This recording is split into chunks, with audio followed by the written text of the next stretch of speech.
Hey guys, YouTuber 100 here. Alright, now here I am with the Retro Summerslam review. And so, yeah, like I said in my last video, well, in the video before, with SummerSlam being this Sunday, I wanted to take a look at both an old Bash at the Beach and SummerSlam show and review them. And so in my last video I reviewed Bash at the Beach 1996. And so now I was deciding now here I am to make a review of SummerSlam show. And so, yeah, I decided to take a look at SummerSlam 2008. And, yeah, this is the SummerSlam show that I think people are the most mixed on, because, I mean, this just has, like, such a mixed reaction from so many people. Because some people say that the SummerSlam is really good, and others really say it's not very good.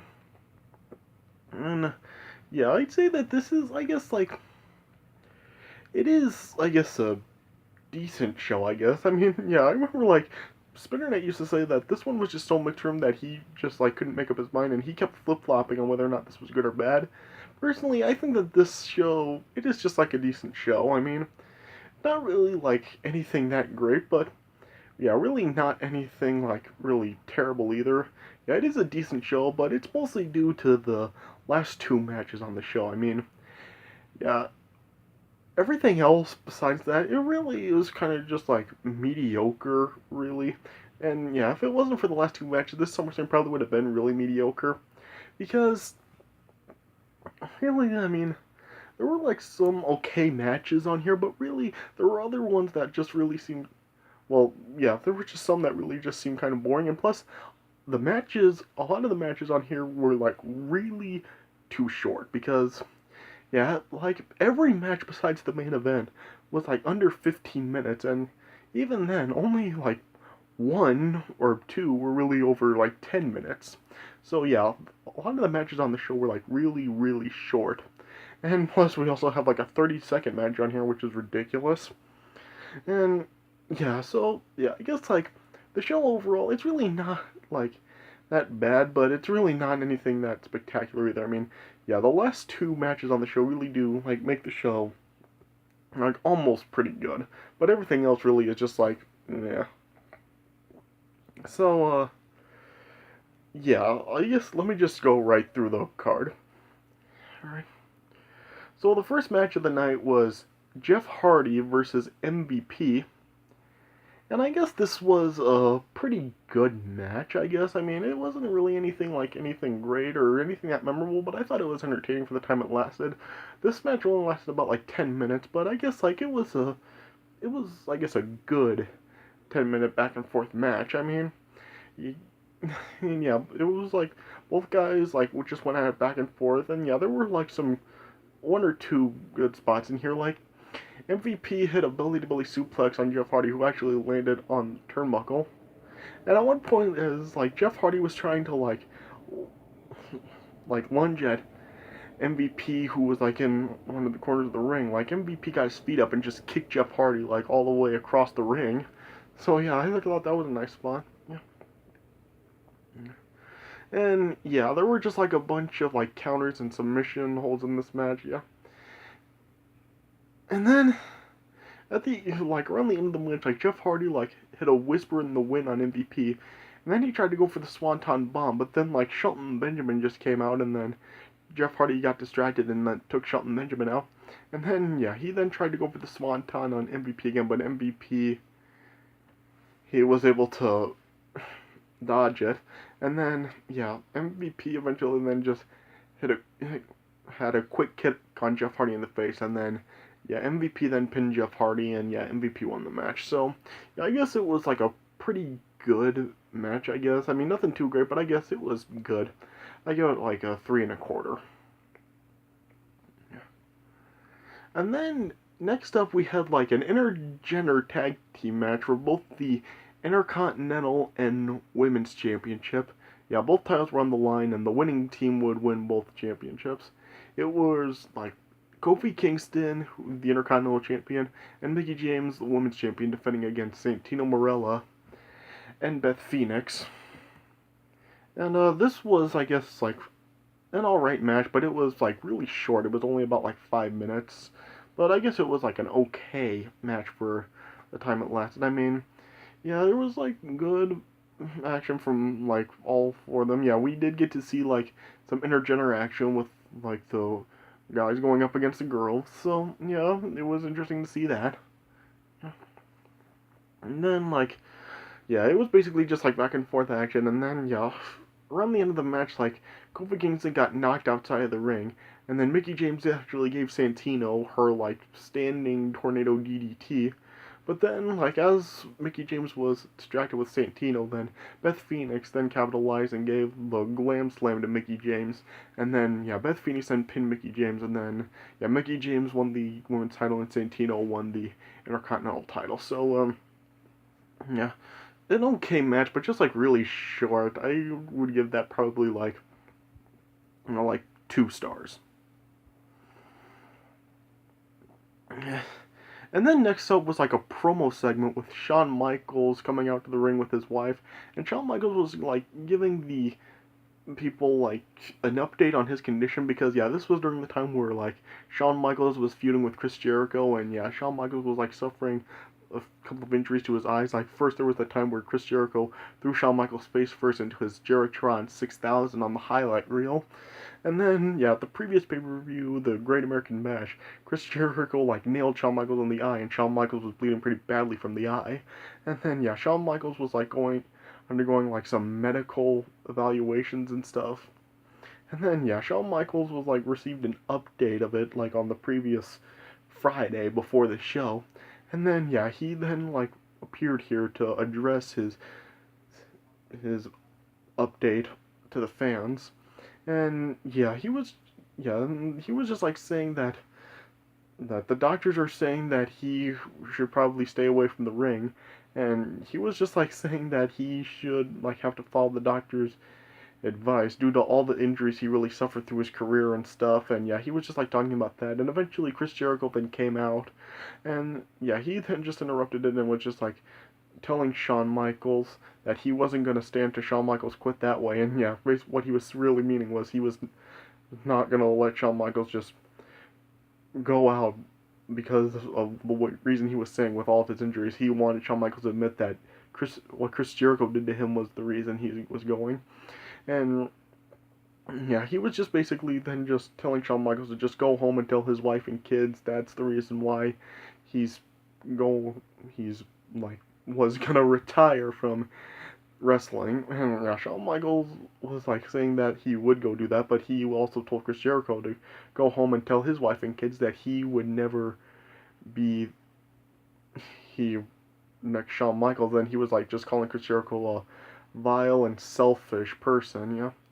And then yeah, as Shawn Michaels and his wife were then like starting to leave the ring, Chris Jericho then was just like tried to punch Shawn Michaels, but Shawn Michaels then like moved out of the way, and then Chris Jericho accidentally hit Shawn Michaels' wife in the face and like knocked her out like briefly.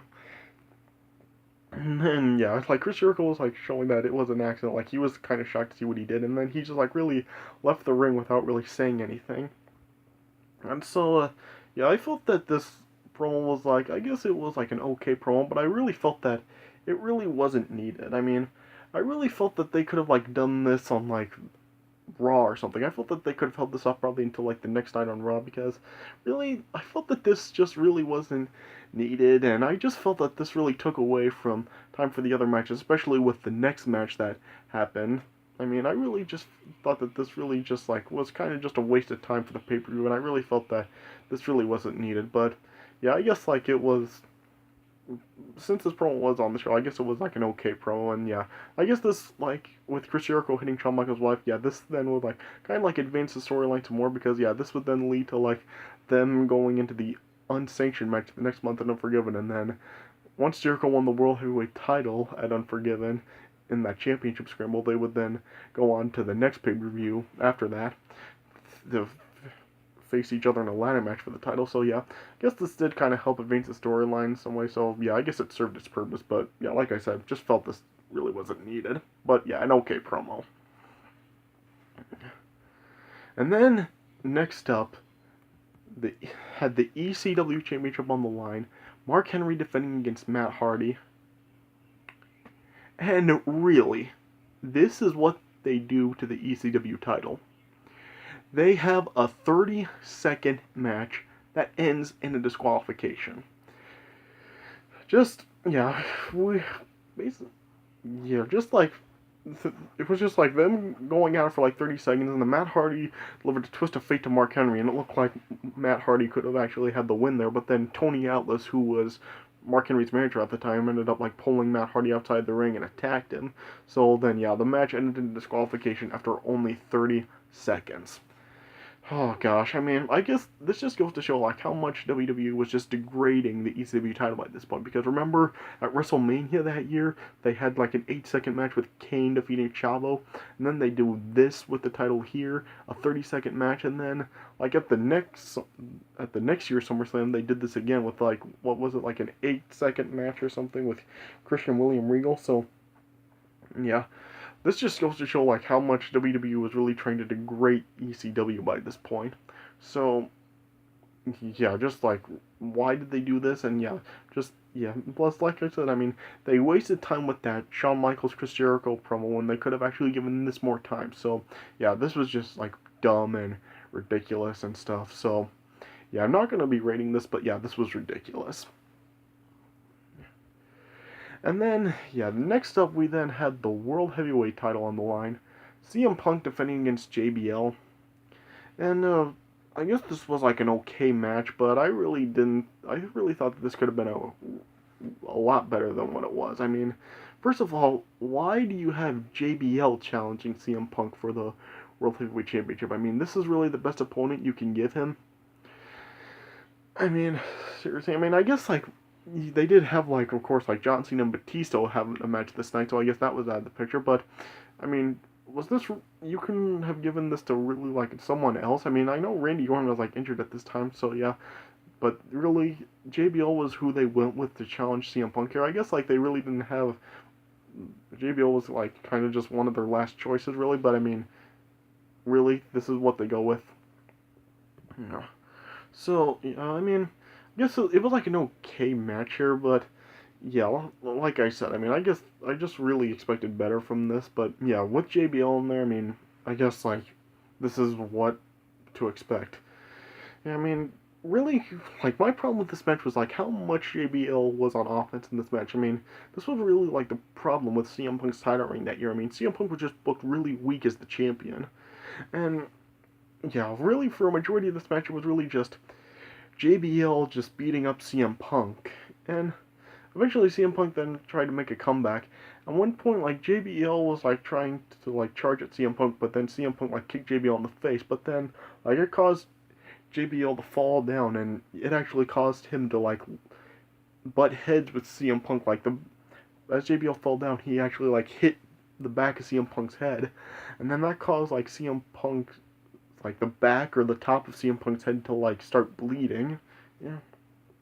Yeah.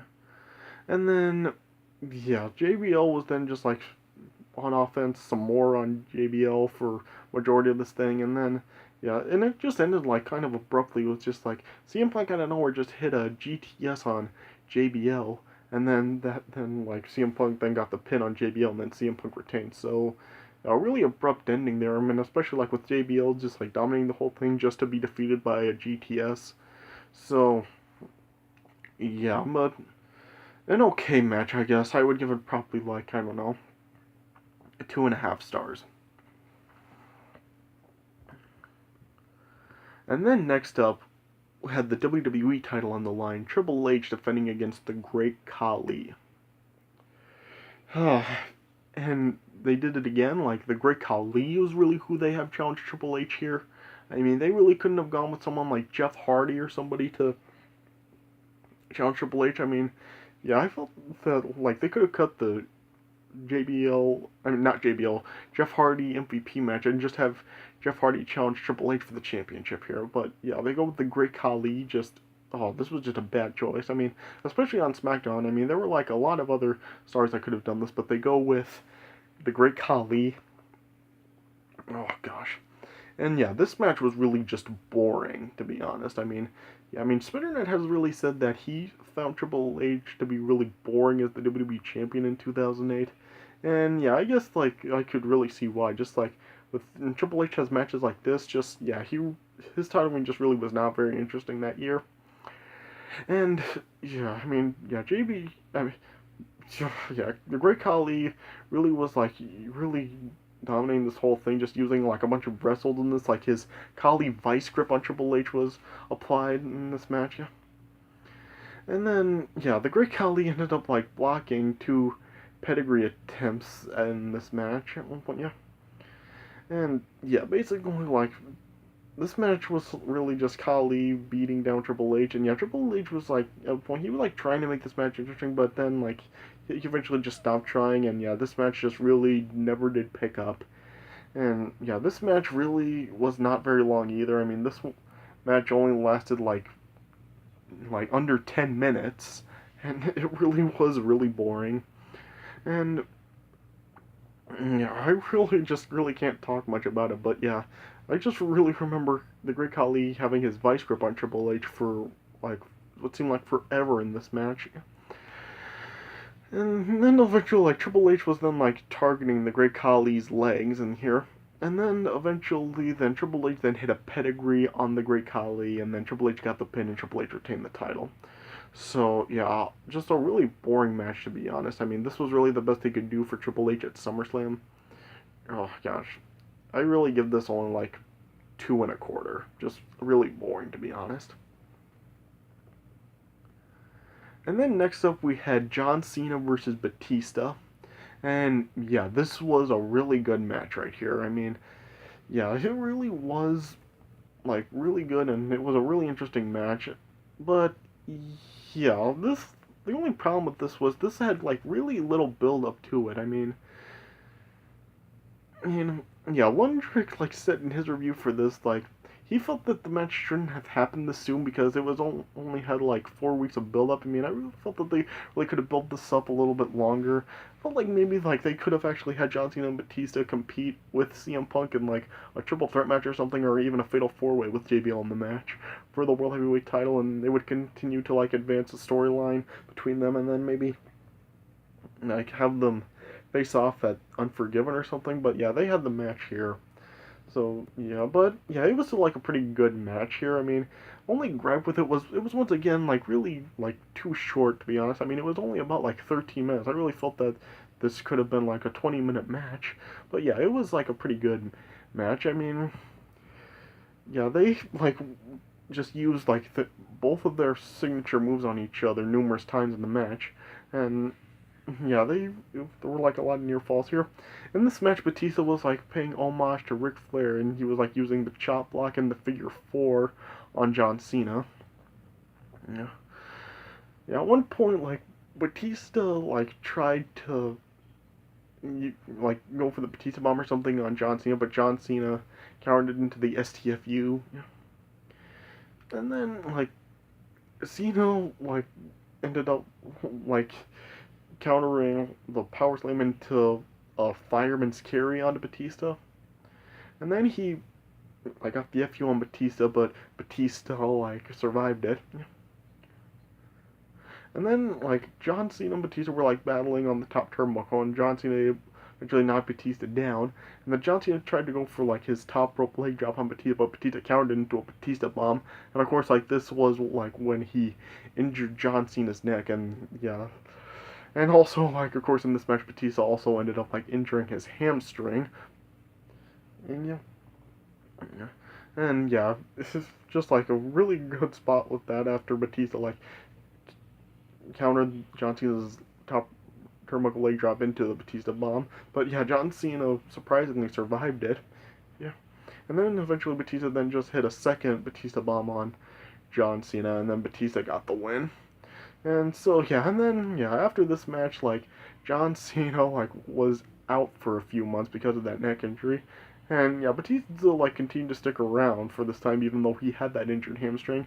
It wasn't until like was it December when he finally like missed some action and got his some surgery done on his hamstring and stuff when he was already taken up by Randy Orton that year in December. So yeah, but And so yeah, this rivalry like ended up like just like really coming to an end because of that. So yeah, really just like a 1 month rivalry, which really, yeah, I guess it was really because of Cena being out that this rivalry was really cut short, and it really wouldn't pick back up again until like 2010, leading to like WrestleMania 26 and stuff.